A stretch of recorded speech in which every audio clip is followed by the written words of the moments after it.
నిర్మాతగా మెగాస్టార్ చిరంజీవి తన 150వ మూవీలో నటించి దుమ్ము దులిపిన విషయం తెలిసిందే.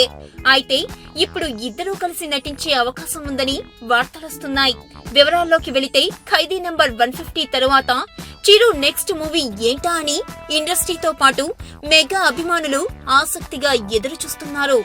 మెగాస్టార్ తో సినిమా చేసేందుకు సురేందర్ రెడ్డి, బోయపాటి శ్రీను రెడీగా ఉన్నారు. కానీ చిరు వారిని రిజర్వ్ లో పెట్టాడే కానీ అఫీషియల్ గా అనౌన్స్ చేయలేదు. అయితే చిరంజీవి చెర్రీలతో ఓ మల్టీ స్టారర్ ని పట్టాలెక్కించేందుకు చర్చలు జరుగుతున్నాయట. ఇప్పటికే వీరిద్దరూ చాలా కథలు విన్నారట. మెగా కాంపౌండ్ లో దీనిపై సీరియస్ గా చర్చలు జరుగుతున్నాయట. గతంలో తండ్రి కొడుకులు ఒకే ఫ్రేమ్ లో కనిపించి అభిమానులను అలరించారు. కాసేపు కనిపిస్తేనే థియేటర్లన్నీ షేక్ అయ్యాయి. ఇక సినిమా మొత్తం వీరిద్దరూ కనిపిస్తే అన్ని అనుకున్నట్లు జరిగితే మెగా అభిమానులకు పండుగే.